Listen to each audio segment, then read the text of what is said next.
하나님이 우리를 형통케 하시리라, 그런 제목으로 주님 말씀 나누기를 원합니다. 주의 축복과 은혜가 있는 귀한 시간 되어지기를 소망합니다. 우리가 믿음의 삶을 살아가고 신앙의 삶을 살아갈 때 정말 중요한 여러 가지 중요한 요소들, 그런 것이 있습니다. 예를 들면 신앙생활에 중요한 게 믿음 아니겠습니까? 또 예를 들면 소망도 있고 사랑도 있고, 그럴 것입니다. 하나님을 믿는 믿음으로 요단강을 건너가기도 하고 홍해를 건너기도 하고 여리고성을 무너뜨리기도 하고, 또 죽은 자가 다시 살아나는 귀한 일을 보기도 하고, 저와 여러분의 삶에 그런 은혜가 있기를 소망합니다. 소망을 든든히, 영원한 나라에 대한 소망을 든든히 가짐으로 어떤 환난을 당하고 힘든 일을 당하도 고통스러운 일을 당해도 눈도 끔찍하지 않는 믿음의 삶, 얼마나 귀하고 복됩니까? 하나님 사랑하는 마음으로 이웃을 사랑하고 연약한 자를 돌보고, 이런 것도 참 귀한 부분이 되어지겠지요. 갈라디아서 5장에 보니까 오직 성령의 열매는 사랑과 희락과 화평과 오래 참음과 또 자비, 양선, 충성, 온유, 절제니, 이렇게 말씀했습니다. 이 말은 무슨 말이냐 하면요, 우리가 성령의 충만함을 입고 하나님의 은혜를 입으면 이런 9가지 성령의 열매가 우리의 삶 가운데 주렁주렁 열려지는 그런 은혜가 있다라는 것을 말씀하는 것입니다. 그래서 우리가 성령 충만하고 하나님 은혜에 충만한 삶을 살아간다라는 게 얼마나 귀중하고 복된지 모르겠습니다. 믿음, 소망, 사랑도 가지고 성령의 9가지 열매도 가지고 다 그렇게 주의 은혜를 누리는 우리가 되어지기를 소망합니다. 저는 그 외에도 정말 너무너무 중요한 것이 있다고 생각하는데, 제가 예배 때마다 말씀드리는 것 같습니다. 우리의 삶의 정체성이 무엇인가, 그것을 알아가는 것, 이게 너무 중요하다라는 것을 말씀드리고 싶습니다. 우리의 삶에 우리의 자리가 어디인지, 우리의 정체성이 어디인지, 우리가 어떤 사람인지, 어디서 와서 무엇을 하다가 어디로 가야 될 것인지 아는 것, 이게 너무너무 중요합니다. 그것이 믿음과 소망과 사랑과 함께 시너지가 되어서 막 새 힘을 내는 것입니다. 하나 더하기 하나 하면 둘이 되는 게 아니라 하나 더하기 하나 하니까 열이 되고 백이 되고 천이 되는 그런 역사가 나타나는 것입니다. 이것이 성령의 열매와 함께 하나님의 은혜와 축복을 누리게 하니, 우리가 믿음 안에 있는 정체성을 분명히 가지고, 우리가 소망 안에 있는 정체성, 하나님께서 우리에게 주신 사랑의 정체성, 우리가 어떤 사람이 되었는가, 우리가 장차 어떻게 되어져야 될 것인가 아는 것이 굉장히 중요합니다. 정체성이 흔들려 버리면 평생 신앙생활 하다가 아버지 천국 가셔야지요, 그러면 야야 가봐야 알지, 이런 이야기하고, 그것이 굉장히 곤란하죠, 그죠? 그리고 평생 믿음의 삶을 사시다가 가시기 전에 야야 찹쌀 막걸리 한 잔 먹고 싶다, 그런 이야기하고, 그럼 곤란합니다. 그런 이야기 하지 말고 모든 자녀들을 모아놓고, 얘들아 나는 이제 영원한 하나님 나라 간다, 그 천국에 가거든 다시 보자, 여보 나하고 산다고 고생 많았어, 이 말하고 가는 거 얼마나 귀합니까, 그죠? 아들들아 너희는 믿음 생활 잘하다가 앞으로 천국 가서 나하고 같이 만나자, 이런 이야기를 하고 가시는 그런 분들 되시기를 축복합니다. 성경은 우리의 정체성이 뭐라고 말씀합니까? 우리가 하나님의 자녀가 되었다, 그렇게 말씀합니다. 영접하는 자, 곧 그 이름을 믿는 자, 하나님의 자녀가 되는 권세를 주셨다, 이렇게 말씀하죠. 우리가 하나님의 자녀가 되었다, 말하자면 예수님이 우리 큰형님이 되셨다, 이런 이야기 아니겠습니까? 하나님의 자녀, 하늘나라의 상속자, 하늘의 권세를 누리는 사람 되었다라는 것을 말씀하는 그런 부분입니다. 이 권세, 이 강력한 권세, 듀나미스라는 헬러 단어가 쓰여진 이 권세는 다이너마이트가 폭발하는 듯한 그런 강력한 권세를 말씀하는 것입니다. 그래서 우리가 신앙의 온전한 정체성, 나는 하나님의 자녀요, 나는 천국 갈 사람이요, 나는 하나님의 축복을 받은 백성이다 라는 것을 믿고 사는 게 귀합니다. 이거 없으면 불안해요. 이게 흔들리면 초조합니다. 그리고 실망하고 낙심하고 그렇습니다. 여러분, 믿음의 삶을 제대로 살아가고 있는가는 이 주머니에 돈이 떨어졌을 때 어떤가라는 것을 생각해 보면 됩니다. 내 주머니 돈이 떨어졌는데 마음에 근심이 없고 염려가 없다. 그러면 지금 믿음의 삶을 잘 살고 있는 것입니다. 이전에 있던 교회 집사님 한 분은 그 얘기 하시더라고요. 담배가 끊어졌는가 안 끊어졌는가 알아보려면 고스톱을 쳐서 10만 원 잃어보면 안다. 그 말씀하세요. 100원짜리 화토를 쳐가지고 10만 원 잃었는데도 담배 생각이 안 나면 그 끊어진 거다. 그 말씀을 하세요. 그 사람이 극한적인 상황에 보면 자기가 어떻다라는 것이 보여진다. 그 말이죠. 우리가 믿음의 삶을 살아갈 때 우리가 분명한 정체성, 나는 하나님의 자녀요, 나는 천국 갈 사람이요, 나는 하나님 보좌 우편에 앉을 사람이다. 이 믿음이 있으면요, 용기와 담대함을 가지고 살게 되어지니 흔들리지 않는 귀한 믿음으로 살아가는 우리가 되어지기를 소망합니다. 신학은 두 가지 단어로 우리의 구원을 이야기합니다. 하나는 이미라는 단어입니다. 이미 우리는 어떻게 되었다고요? 예, 그렇습니다. 우리 장로님 훌륭하십니다. 역시 그냥 새벽에 여러 번 들으셔서 이미 우리는 구원받았다. 예수 그리스도의 보배 피로 구원받고 천국 갈 사람 되었다. 아멘이죠? 예, 그게 우리의 정체성입니다. 그러나 아직이라는 단어를 씁니다. 아직 우리는 험한 세상에 발 디디고 살고 있다. 이미와 아직의 중간 가운데 우리는 살고 있다. 그 이야기를 합니다. 그렇습니다. 우리는 그렇게 지금 살아가고 있습니다. 구원받은 백성이지만 마귀가 장난하는 세상 가운데 참 어렵고 힘든 일도 많은, 근심도 염려도 많은, 그래서 찬송가도 그런 찬송 있지 않습니까? 이 세상에 근심된 일이 많고 참 평안을 몰랐구나. 그런 찬양 있죠, 그죠? 그런 것처럼 우리는 아직도 여전히 이 세상 가운데 근심된 일도 많고 염려된 일도 많고 고통 가운데 살아가고 있습니다. 그러나 분명한 것은 우리가 이미 구원받은 백성이고 영원한 하나님의 자녀가 되었다라는 것, 흔들리지 않는 믿음으로 살아가는 게 참으로 중요합니다. 요셉의 인생은 내리막길의 인생이었습니다. 그 오르막이 없어요. 그럼 내리막길로 형제들에게 팔려서 가고 보디발의 집에 가서 또 가정 파괴모로 몰려서 감옥에 가고 거기서 또 내리막길로 또 내려가서 술 맡은 관원장에게 꿈에서부터 잘 해주었는데 그래도 알아주지도 않고 그 감옥에 거기서 썩고 있을 때 얼마나 속상하고 힘들었겠습니까? 근데 그가 흔들리지 않습니다. 그가 나는 하나님의 자녀요, 나는 족장의 자녀요, 나는 하나님이 주신 꿈을 소유하고 있는 사람이다. 이런데 흔들리지 않습니다. 그러니까 하나님께서 그를 들어서 귀한 일에 사용하시는 것처럼 흔들리지 않는 자기 정체성을 가지고 살아갈 때 하나님이 도우시고 하나님이 은혜 주시고 하나님이 능력 가운데 함께 하신다 믿으실 수 있기를 축복합니다. 느헤미야가 귀합니다. 왜 귀합니까?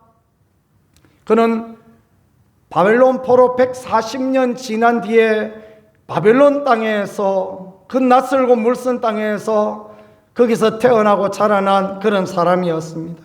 그러나 그 조상들이 믿음을 회복하고 옛적 예루살렘에서 가지고 있던 그 신앙을 회복하여 하나님의 말씀을 회복하고 회당을 회복하고 율법을 회복하고 11조를 회복하고 안식일을 회복하고 하나님의 백성으로 회복된 공동체에서 살게 되어졌을 때 느헤미야는 예루살렘의 회복을 꿈꾸게 됩니다.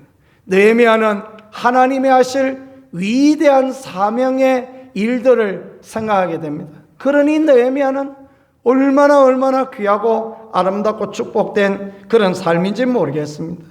성도들이 이 땅에서 자신의 정체성, 구원받은 백성의 삶을 생각하며 이미 구원받은 백성이기 때문에 괴롭고 어렵고 힘들어도 그래도 온전한 믿음의 삶을 살아가고 믿음으로 기도하며 믿음으로 확신하며 하나님이 형통케 하시리라, 그런 고백을 가지고 산다는 것, 얼마나 귀하고 아름다운 부분이 되어지겠습니까? 그런 은혜, 그런 놀라운 정체성 가운데 있는 우리가 되어질 수 있기를 소망합니다. 올바른 정체성을 가지고 살아가는 우리들에게 하나님이 주시는 것, 그게 오늘 말씀에 기록되어져 있는데 첫 번째가요, 분명한 사명을 주십니다 라는 것입니다. 한번 같이 해보겠습니다. 분명한 사명을 주십니다. 아멘. 12절을 읽어보겠습니다. 내 하나님께서 예루살렘을 위해 무엇을 할 것인지 내 마음에 주신 것을 내가 아무에게도 말하지 아니하고 밤에도 일어나 몇몇 사람과 함께 나갈새 내가 탄 짐승 외에 다른 짐승이 없더라. 내 하나님께서 예루살렘을 위하여 무엇을 할 것을 내 마음에 주셨다. 이게 뭡니까? 이게 사명인 것입니다. 주의 나라를 위하여, 주의 교회를 위하여, 주의 영광을 위하여, 그의 이름을 위하여 해야 될 일, 마땅히 감당할 일을 하나님이 이것을 나에게 허락하여 주셨다. 이게 사명인 것입니다. 말하지 아니하고 캄캄한 밤중에 몇 사람과 함께 나왔다 할지라도, 아무도 모른다 할지라도 그게 너무너무 중요한 사명과 너무너무 소중한 귀함이 되어지는 것입니다. 하나님은 하나님의 일을 맡기시는데 어떤 사람에게 맡기실까요?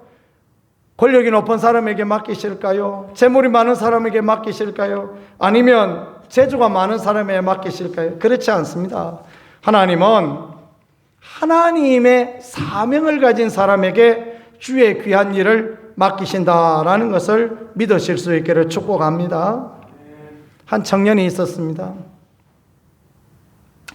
선교에 대한 간절한 열망과 열정을 가지고 내가 아프리카에 가서 평생 하나님을 알지 못하는 사람을 위하여 내가 주님 앞에 쓰임받기 원한다, 그런 주의 사명을 받은 사람이었습니다. 열심히 기도하고 열심히 준비하고 공부하고 그러던 어느 날 하나님이 사인을 주십니다. 야야, 이제 때다. 그런 마음을 주시는 거예요. 직장에 사표를 썼습니다. 그리고 신학교에 공부를 하러 들어갔습니다.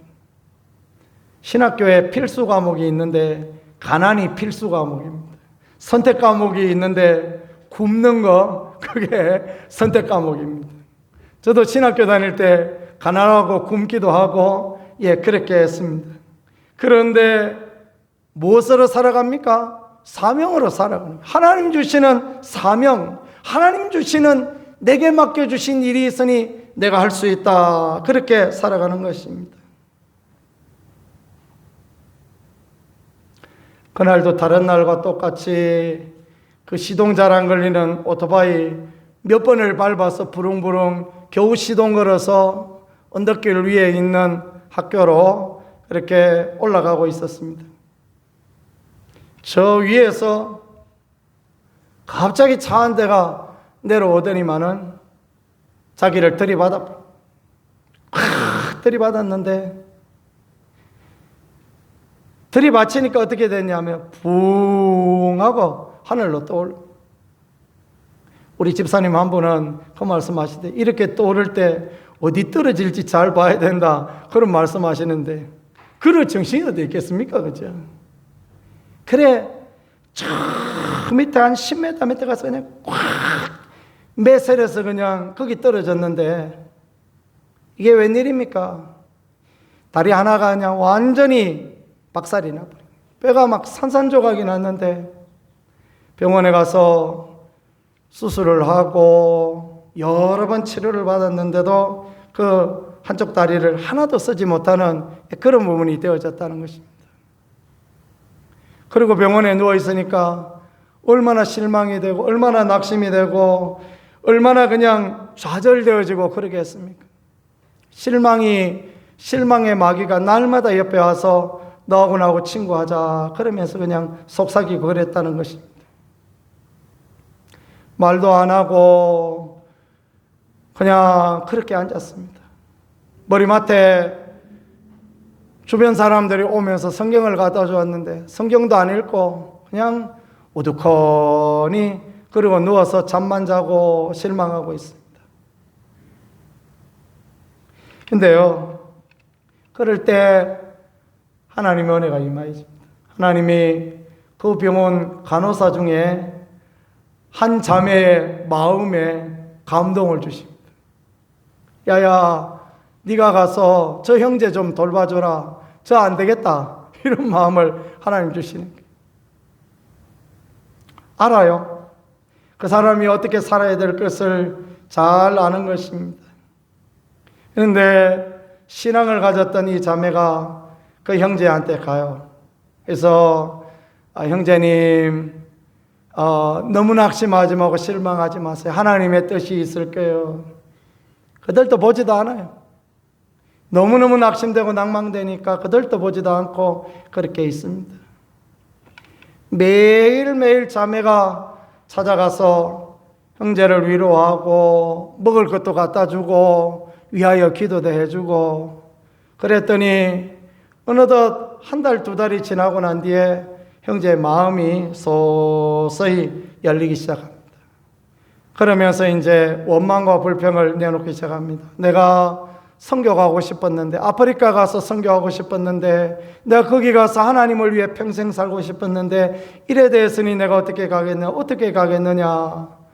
자매가 위로합니다. 하나님 뜻이 있을 거예요. 염려하지 말고 걱정하지 말고 기도해 봅시다. 하나님이 도와주시겠죠. 근데도요, 참 안타깝게 형제는 다리 하나를 잃어버리고 퇴원을 하게 되었습니다. 자매가 얼마나 극진히 보살피다가 자매가 형제에게 우리 결혼합시다 청혼을 했습니다. 형제는 여러 번 아니요 나한테 와서 내가 평생 나한테 시집 오면 고생할 건데 안 된다고 뿌리쳤습니다. 그런데 얼마나 간절하게 결혼을 하자 그러니 그래서 결혼을 하게 되어지고 아내는 나가서 병원에 가서 벌고 남편은 그대로 다시 학교에 복학을 해서 그리고 이제 공부를 계속하게 되어졌던 것입니다. 공부를 마치고 목사 안수를 받고 드디어 이들이 아프리카에 선교사로 가게 되어졌습니다. 근데 이게 웬일입니까? 간 곳이 사람 잡아먹는 식인종들이 있는 그런 마을에 가게 되어진 거예요. 가자마자 붙들렸어요. 가자마자 이 부부가 붙들려서 알잖아요. 그죠? 막 그 사람들 와서 막 빙빙빙빙 돌아가면서 춤을 추고 막 창을 흔들고 뭐라고 막 이야기를 하는데 바로 들을 수가 있어야죠. 딱 분위기가 보니까 잠시 후에 이제 잡아먹힐 그런 형편입니다. 선교사는 하나님 앞에 기도를 합니다. 하나님, 선교사로 보내놓고 아무 일도 못하고 잡아먹히고 나면 어떡하겠습니까? 이게 뭡니까? 하나님 앞에 기도를 막 하는 거예요. 막 방언으로 막 랄랄랄라 또또또또 하면서 막 기도를 합니다. 하나님이 갑자기 마음에 감동을 주시는데 야, 네 그 다리를 떼가지고 던져버리라. 그래가지고 그 이제 고무로 된 다리를 떼가지고 그 선교사가 그 막 식인종들한테 던져버립니다. 이거를 먹어라 하면서 막 던져버렸대. 그때 식인종이 와서 막 그거를 물어 뜯어봐요. 식인종이니까. 막 물어 뜯어보니 고무다리 물어 뜯기기 하간대요. 그죠?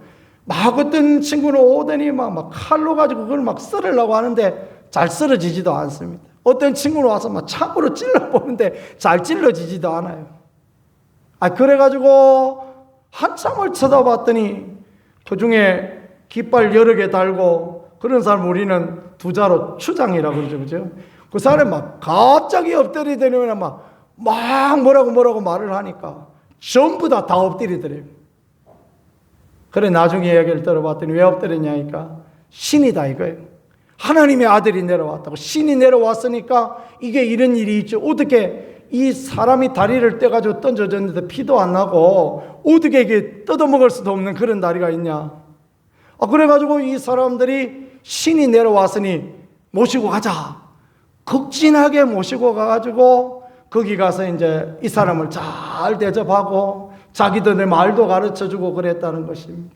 선교사는 그 마을에 살면서 평생을 지나면서 그들에게 복음을 가르치고 교회를 세우고 그 마을 전체를 복음화시키고 그 이웃 마을에도 복음을 전하는 그런 귀한 일들을 감당하였다라는 그런 이야기가 있습니다. 우리가 하나님 앞에 내가 어떤 사람인가, 내가 어떤 존재인가, 내가 어떤 일을 해야 될 사람인가라는 것을 정체성을 분명히 알 때 하나님은 우리에게 사명을 주셔서 하나님의 일을 감당하게 하시고 하나님의 뜻 가운데 하나님의 계획 가운데 모든 일을 감당케 하신다라는 것을 믿으실 수 있기를 축복합니다. 정체성을 가지면 의미 있는 인생이 되어집니다. 정체성을 가지면 축복의 인생이 되어집니다. 정체성을 가지면 기쁨을 누리는 인생이 되어집니다. 그러면요 하나님 앞에 상 받는 복된 인생 살아갈 수 있으니 주의 믿음의 정체성을 가지고 하나님 앞에 나가는 그런 분들이 되어질 수 있기를 간절히 소망합니다. 제가 목회하던 그 옆 동네에 전민제일교회라는 교회가 있었는데 그 교회에 김 권사님이라는 분이 계셨어요. 여자 권사님이신데 아마 저 또래나 되셨던 그런 분이신 것 같아요. 지금은 연세가 많으세요. 시내에서 식당을 하셨는데 한식 식당을 하셨는데 너무너무 잘 됐대요. 그래서 막 앉아서 저녁에 늘 돈 세기에 바쁘셨대요. 요새야 카드 전표 세기에 바쁘지만 그때는 돈 세기에 바쁘셨대요. 한참 돈을 벌어서 집도 사고 주일 교회 와서 예배도 드리고 어느 날 갑자기 생각에 내 일에 살다가 죽으면 하나님 앞에 가서 너 뭐하다고 왔겠나? 뭐하다고 왔냐? 그 이야기 물어보실 거 아닌가 생각이 들더래요. 그러면 뭐하다 왔다 그래야 되겠습니까? 하나님 나는 막 평생 돈만 세다가 왔습니다. 그 이야기 하기도 그렇지 않습니까? 그죠? 고민에 빠졌습니다. 그러다가 식당을 다른 분한테 넘겨주었는데 그 식당을 인수한 분이 그래 좋아하시더라고요. 좋은 식당, 장사 잘 되는 식당을 넘겨줬다고 그래 좋아하고 본인은 이제 식당을 그만두고 집에 앉아서 뭘 할까, 어떤 의미 있는 일을 할까 생각을 했대요. 그리고 목사님 찾아가서 목사님 제가 하나님께서 의미 있는 일 좀 하라고 그러셔서 내가 식당을 그만두고 했는데 어떤 일을 하면 좋을까요? 그랬더니 목사님이 굉장히 얼굴이 확 밝아지더래요. 그러면서 하는 이야기가 권사님 우리 저 선교원에 아이들 50명 있고 선생님 5명 있는데 저 선교원에 밥 해주던 사람이 어제 그제 그만뒀는데 권사님 막 그거 하시면 되겠다고. 권사님이 한식을 너무너무 맛있게 하는데 이거 하면 그냥 권사님 잘하는 거 하고 의미 있는 일 되지 않겠냐고. 그런데 막 그 이야기를 듣는데 그래 기쁘더래요. 그래가지고 이분이 그 선교원에 이제 밥을 하는데요. 소문이 났어요, 선교원이. 뭐라고 소문 났을까요? 밥이 너무너무 맛있다고. 그래가지고 그분 때문에 그 교회 선교원에 많이 올 때는요, 90명까지 있었대요. 이야, 놀랍죠, 그죠? 막 그 권사님이 너무너무 막 밥을 맛있게 해주고 해서 좋다, 거기 보내면 되겠다. 선생님들도 믿음도 좋고 막 좋다. 그래서 가고, 제가 아는 친구 목사도 그 주변에 살았는데 또 목사 아들은 또 절반 해준다 그래서 아이들 보내고 그렇게 했다는 것입니다. 내가 하나님을 위하여서, 주님을 위하여 무엇을 해야 될까 생각할 때 하나님이 길을 열어주시고 하나님이 기쁨을 주시고 하나님이 소망을 주신다라는 것을 늘 기억하는 그런 우리가 되어지기를 간절히 소망합니다. 다음에 보니까요, 할 일이 보이도록 하나님이 그렇게 하십니다. 그 다음에 말씀 한번 읽어보겠습니다. 13절입니다. 같이 읽겠습니다. 그 밤에 골짜기 물어 나가서 용정으로 분문에 이르는 동안에 보니 예루살렘 성벽이 다 무너졌고 성문은 불탔더라. 앞으로 나아가 샘문과 왕의 못에 이르러서는 탄짐승이 지나갈 곳이 없는지라. 아멘.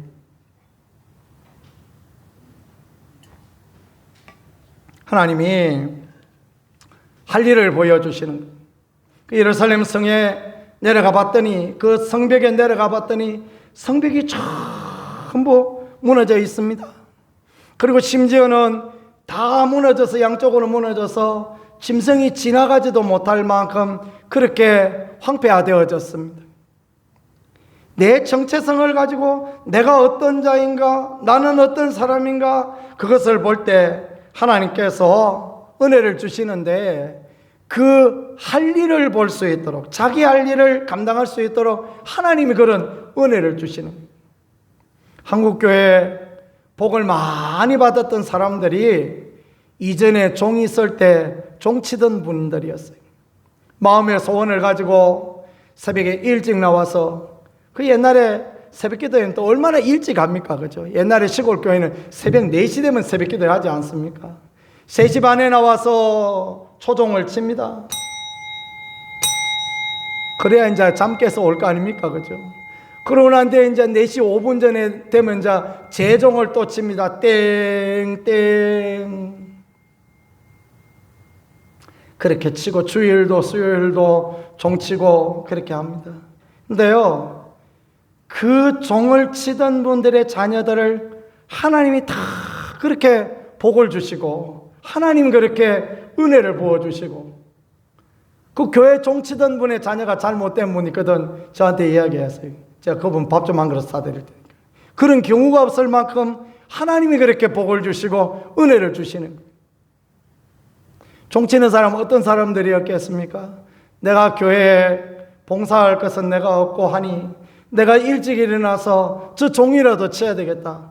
지금처럼 무슨 알람이 있습니까? 핸드폰이 날 좀 보소 날 좀 보소 알람이 울리는 것도 아니고, 그때 그 종을 치려면 밤에 자다가 10번도 더 깨는 거 아닙니까?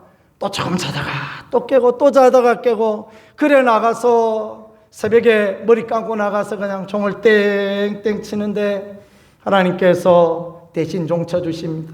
야야, 네 인생의 저주에 이런 땡 쳤다. 네 인생의 고통은 땡 쳤다. 너의 괴로움은 땡 쳤다. 그러면서 하나님께서 종소리를 들려주시는 거예요.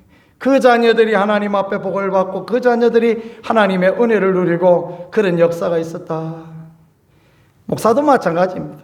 목사도요, 목회를 해서 목회가 해보면 마음대로 안 되지 않습니까? 저도 목회를 오래 해왔지만 마음대로 안 되는 게 목회거든요. 그래도 그냥 성실함으로 건면함으로 최선을 다해 목회를 해보면요, 하나님 복을 주시는데 자녀의 복을 주세요. 참 얼마나 감사한지 모르겠습니다.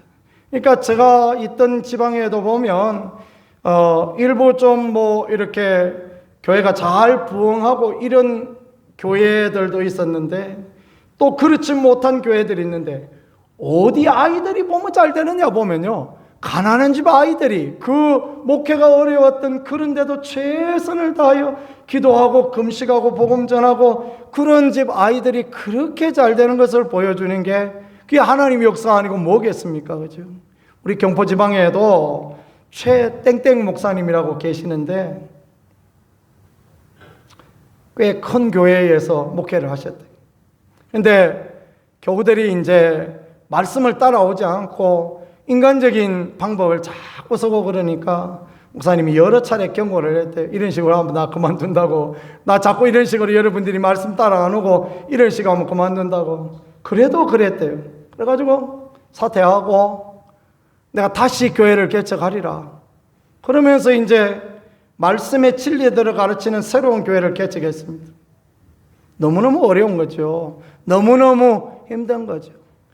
그러면서 이분이 근 10년 넘게 지방에서 구제해주고 뭐 어디서 도와주는 교회, 그러면 항상 이 교회가 선정이 되어지고 할 만큼 그랬다는 것입니다. 근데 이제 깜짝 놀란 게 있었어요. 처음 지방에 갔더니 어떤 목사님이 키는 자그마하고 그런 분이 나와서 왜소해가지고 이렇게 나오셨는데, 안경은 떡 끼고 이렇게 나오셨는데 설교를 하는데 얼마나 그렇게 은혜스럽게 하는지 저 그날 울 뻔했습니다. 왠지 아십니까? 저 양반은 절에 잘하는데 나는 왜 이렇게 못하는가 싶어서 저 울 뻔했어요. 그래 설교를 잘하고 열심과 열정이 있는데 참 가슴을 울리는 설교를 하는데 교회가 잘 안 되어지는 거예요. 근데 하나님이 어떤 복을 주시냐면요, 그 자녀가 넷이 있는데 아들 하나하고 딸 셋이 있는데 다 잘 되었어요. 정말 잘 되는 하나님의 복을 주셨는데요, 요새는 어깨 힘 좀 주고 삽니다. 그래서 어디 가서 우리가 어디 밥을 같이 먹고 이럴 때 있으면 내가 한번 살게요, 내가 한번 섬길게요. 야, 그 이야기 할 수 있다는 게 얼마나 그렇게 좋습니까? 그죠? 어디 가서 막 커피 마실 일이 있으면 내가 오늘 한번 쏠게요. 그러면서 막 우리 딸이 어제 돈 좀 줬다. 그러면서 큰 소리 치는데요. 참 하나님의 놀라운 복이다라고 생각이 되어집니다. 하나님께서는 할 일을 주시고 하나님께서는 할 일을 통하여 그 사람에게 복을 주시고 그 사람에게 은혜를 주시고 우리가 하나님의 정체성을 가지고 살 때 그런 은총 주신다라는 것을 믿으실 수 있기를 축복합니다. 정체성을 가지고 일할 때 추진력을 주세요. 12시 되면 마쳐야 되는데 오늘 5분 더 해야 되겠네. 추진력을 하나님 막 주셔서 느헤미야가 일하고자 할 때 막 사람들이 너도 나도 막 합시다 그러면서 막 따라오는 것입니다. 140년 지날 동안에 하자는 사람 없었겠습니까? 이 성벽 건축하자, 다시 이렇게 세우자 하는 사람 많았을 것입니다. 안 되었습니다. 느헤미야가 분명한 믿음의 정체성을 가지고 자기의 고귀한 자리를 내려놓고 유다 총독으로 내려왔을 때, 하나님의 일을 감당하고자 했을 때 하나님이 돕는 사람들을 보내어서 같이 일할 수 있게 은혜 주셨다라는 것, 그것을 믿으실 수 있기를 간절히 축복합니다. 이게 참 귀한 것입니다. 느헤미야가 와서 하나님이 하신 일들을 이야기하는 거예요.